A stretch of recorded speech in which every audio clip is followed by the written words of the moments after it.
So today on Confounded TV, we have a really superb guest.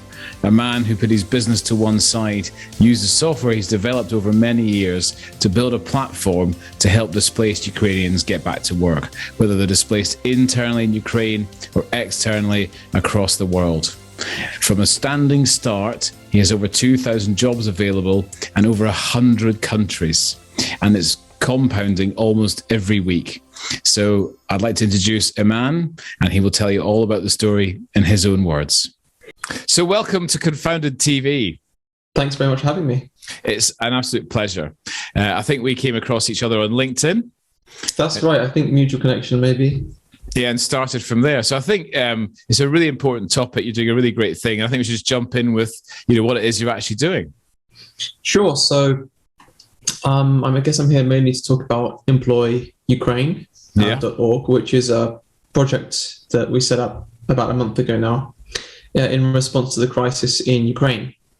So the background of the story is that I work in a team along with some other people all over the world, and our CTO is based in Ukraine. He's still in Ukraine now, and obviously as the events unfolded over the past few weeks, we've just realized how bad the situation is over there, and we immediately wanted to help, just even in the first few days.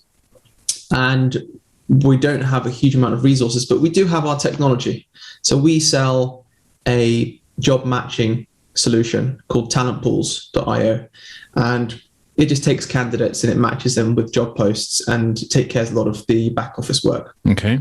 So we realized, there's a quick win here where we could enable what the UN expected would be 4 million refugees to help them to find job opportunities. That was the initial goal. So it took us about an hour to set that live on the 26th of February. So an hour? About half an hour to an hour of time to get it. Okay, how does that work? Well, as I said, it's our commercial solution. So that's one of the main value adds of our product. Wow. Is that you can launch your own talent platform in an hour. Okay.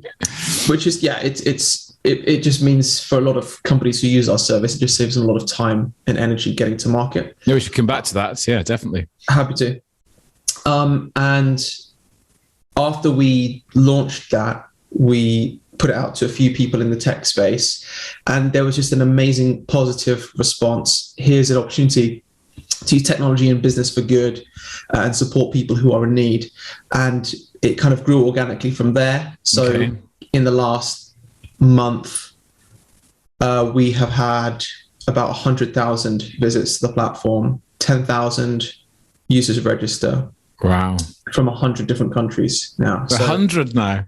100, yeah. So that's amazing. It was 68 when you sent me that information through last week when we decided to do the podcast.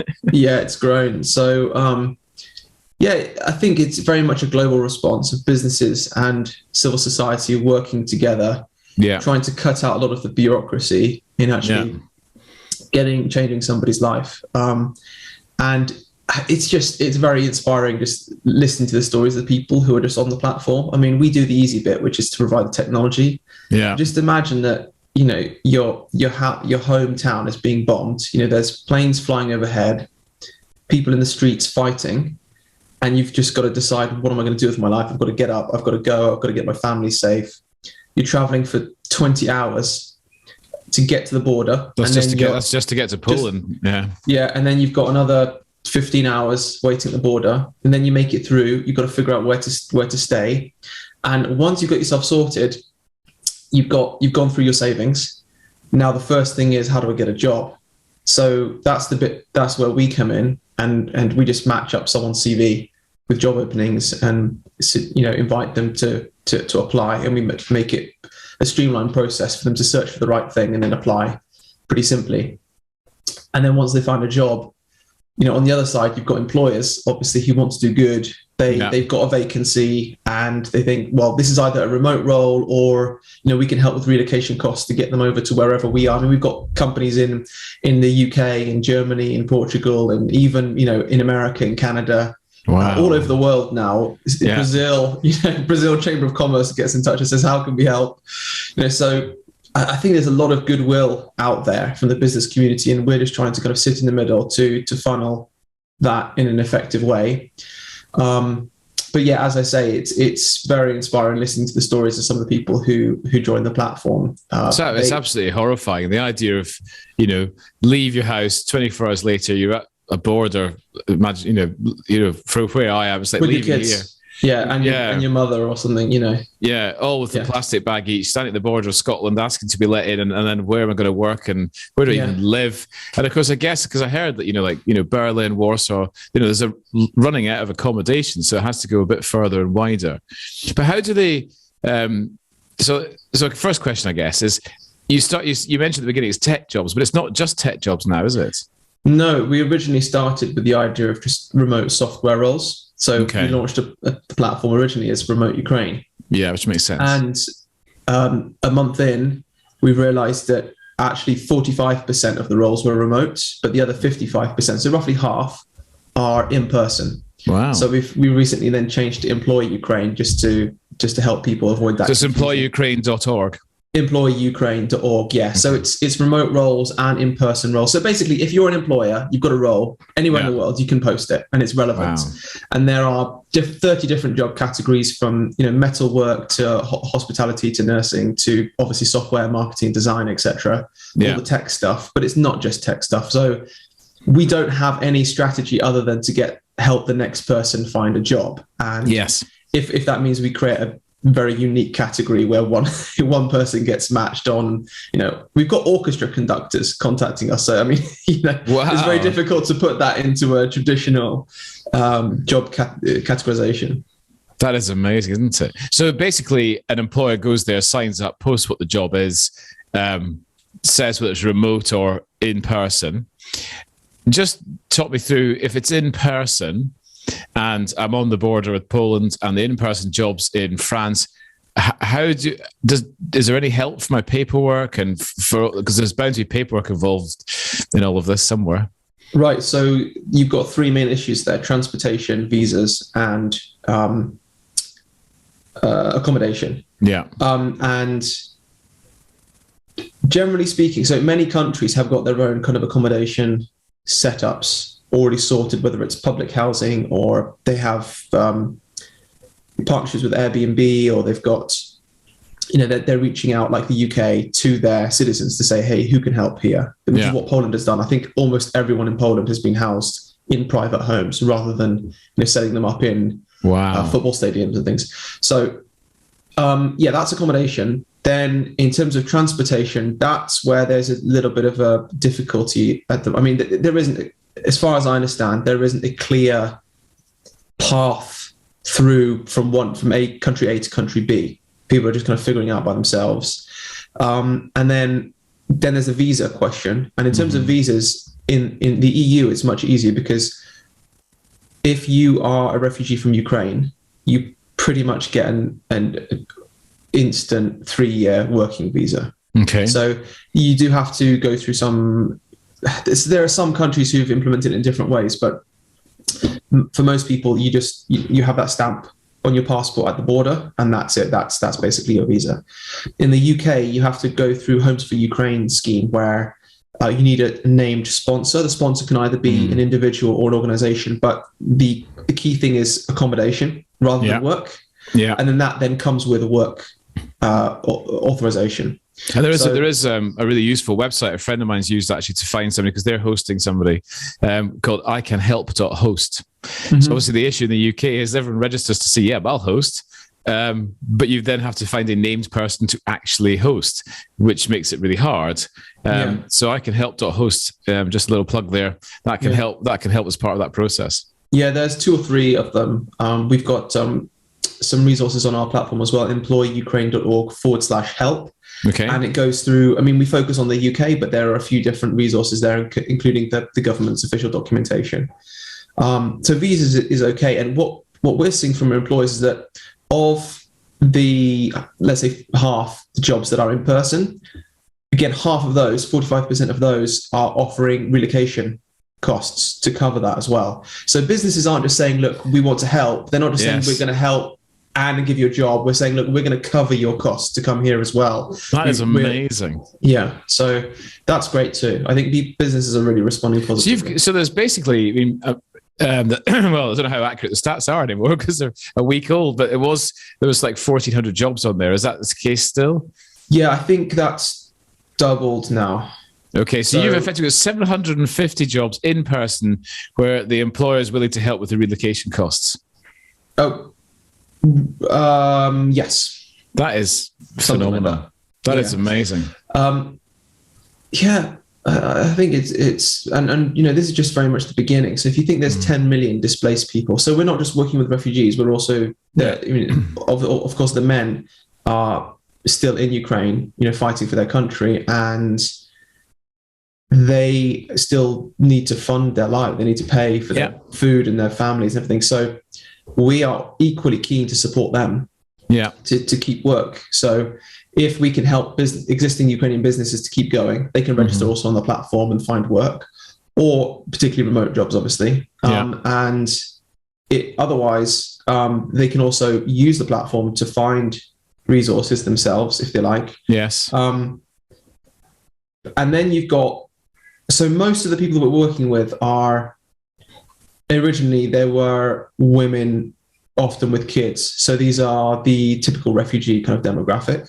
Yeah. But now more people are learning about it from within Ukraine as well. So we're having good numbers of men as well register looking for remote projects. Yeah. They're more short term, but because of the nature of being remote, it can handle both migration of the refugees and also the internal migration of the men who are internally displaced. And what that means is, according to the UN, it basically means anyone who's been forcibly having to move homes as a result, to leave their home as a result of the war, you're classed as forcibly displaced. And how many forcibly displaced people are there estimated? 6.5 million in Ukraine. So 6.5 million people have moved away from the east over to the west of Ukraine. Well, I don't know about east and west, but just, they've had to leave their homes. Okay. I mean, you just turn on the news and look at some of the, bombed out flats and stuff, and you can see why. Unbelievable, isn't it? Yeah. So how are you getting the message to the people of Ukraine, or the Ukrainians who are on the move, to find the website? Well, until now, we haven't done any marketing work on either side. Because people have just found out about it organically. But we are, now that we're a month in and we've got a volunteering team, and there is a little bit more, the fact that it's proven itself to have some value, we're going to dedicate a little bit more strategic thinking to it, and we're building partnerships with people who do have access to those communities. Okay. For example, we're kind of partnered with the Ukrainian business women's Chamber of Commerce and RefuAid and Tent, and we're working with a number of different organizations who are in the refugee space, just to say, look, guys, we've got this thing. It seems to be moving. Let's work together, and you do what you guys are great at doing, and we'll focus on the job matching. But basically, it was 26th of Feb, wasn't it? So you're slightly over 30 days now. Yeah. 37, 8 days, whatever that is. Yeah. You've got 3,000 jobs on there. You're in 100 countries. And you're genuinely making an impact. So the more help that people who are listening can give in terms of probably just sharing the word, and also employers, if you have jobs, just list them here. Worst case scenario, you don't help anyone. But if you need somebody, why would you not choose this option? Yeah, it takes about a minute. So it takes about 20 seconds to register an account, and then you click post a job, and there's something like 10 or 15 fields to fill in. So you're not making it overly onerous even to get that on there. You can do everything within a minute. Yeah. Okay. So really, people listening, if you have a minute, 1 minute, and an open job, you could help. Or if you're a large organization and you want us to pull jobs in from your ATS feeds, we're about to release that as well. So whether it's an XML feed or RSS feed or some other ATS system that you want us to integrate. So for those of us who don't know what ATS is it's an applicant tracking system. So if you're a large company and you have your own internal HR tools for recruitment, you'll typically post publish jobs on your internal system. Yeah. And it's just going to, we've got some people coming to us and saying we've got 250 jobs we want to post. So you can imagine it takes some time doing all that manually. So you grab the feeds and we put it in automatically. Yeah. So our goal now is, there's 10 million displaced Ukrainians. Can we have an impact on 1% of that? That's 100,000 people, right? So if we can help 100,000 people, and that means posting, let's say, 1 million jobs, which seems like a lot, but it's 10,000 employers posting 100 jobs each, which is a huge amount. And I don't do statistics particularly well, but if you're doubling the way you are every few days, week, then actually you could get there technically within about 12 weeks if the momentum was to remain the same. Yeah, I think that's like a 6-month goal. If we can accomplish that in 6 months, that would be great. But it does require large employers to take the effort to say that we want to help. Do you make it very easy and just be in touch? Let's have a call. And do you have within the day any feel just now for the sort of for what you're seeing in terms of employers? Are they smaller SMEs, or are you? Is it just a generic? It's a whole mix? range. So there are, independent bakers or tradespeople who say, look, we want to help. I've got this role. And then you've got mid-sized companies, and then you've got billion-dollar companies, Amazon, Microsoft, SAP, blah, blah, blah. All of those big companies, they're also registered on the platform and posting. Wow. I bet you weren't expecting that 35 days ago when you thought you'd do something good. Yeah. I didn't really have any expectations at that stage, to be honest. You were just trying. Let's just see let's try and find one person a job. And how's the day job going? That's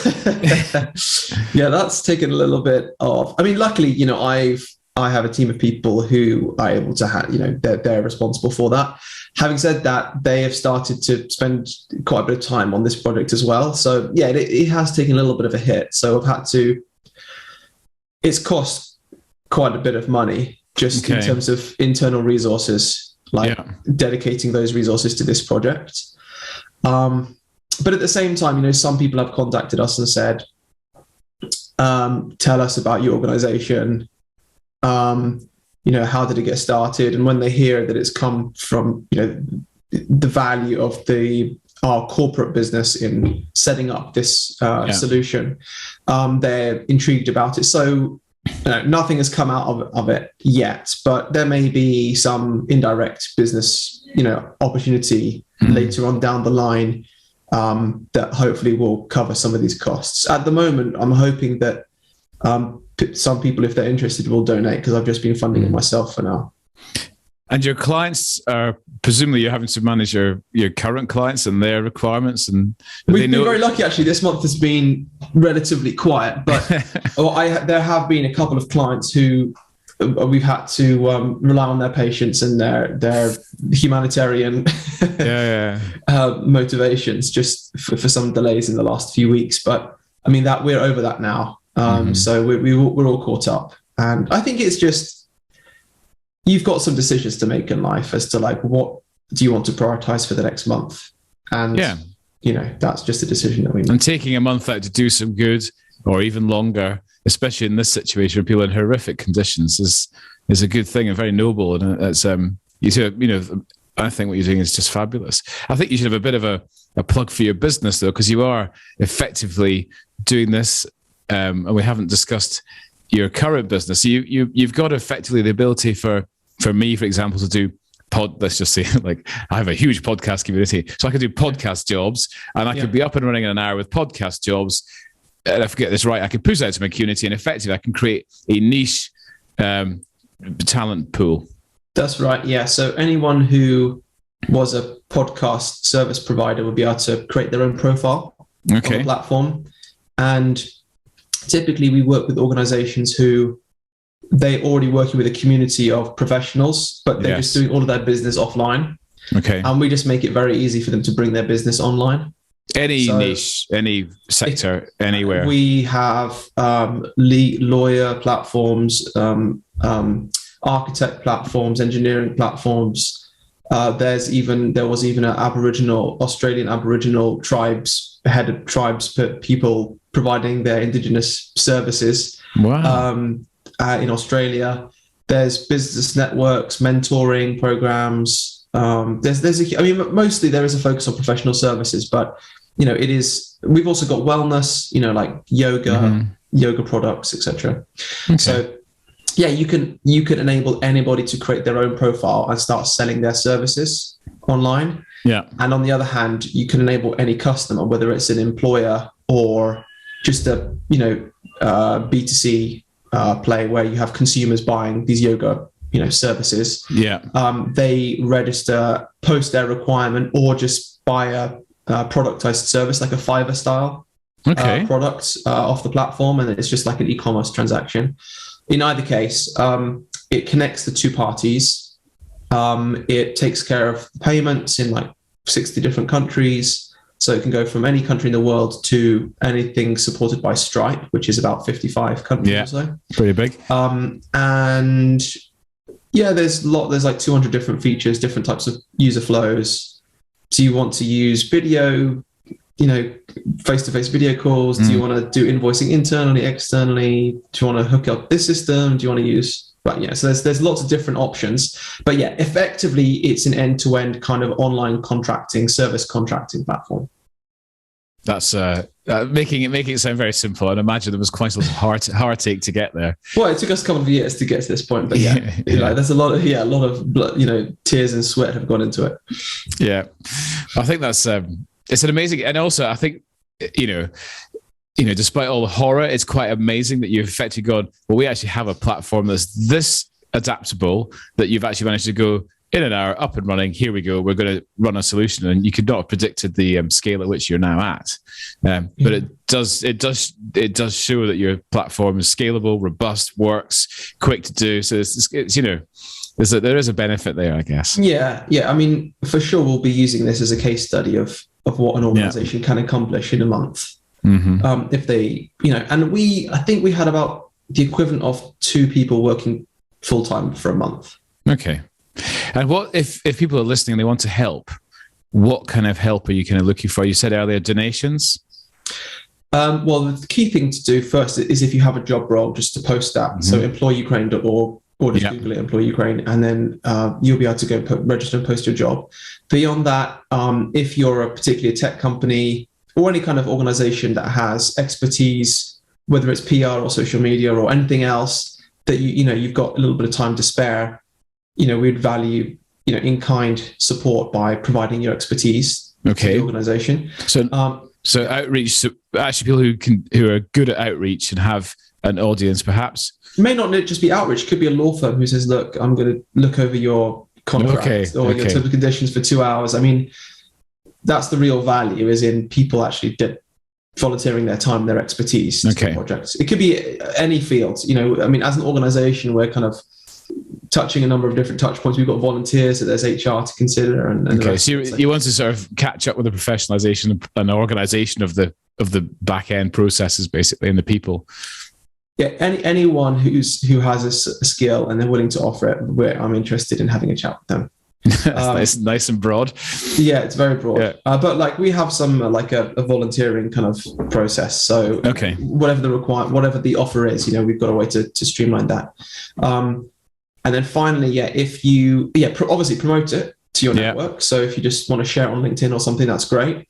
And I'm not really pitching for donations. I'm mostly relying on the employers who actually find somebody and who get value, or recruiters, who actually find someone on our platform. They sell it at their normal rate to their client and they make money off of it. That's fine. That's business. That's how business works. But if they are able to donate, some of the fees that they generate to us to cover our technical costs, that would be very helpful as well. I think that's pretty much it. That makes a lot of sense. Recruiters come along and find somebody in your platform and then pitch them in at 20 to 30% of salary costs. It's only reasonable that they push some of that back to help support you.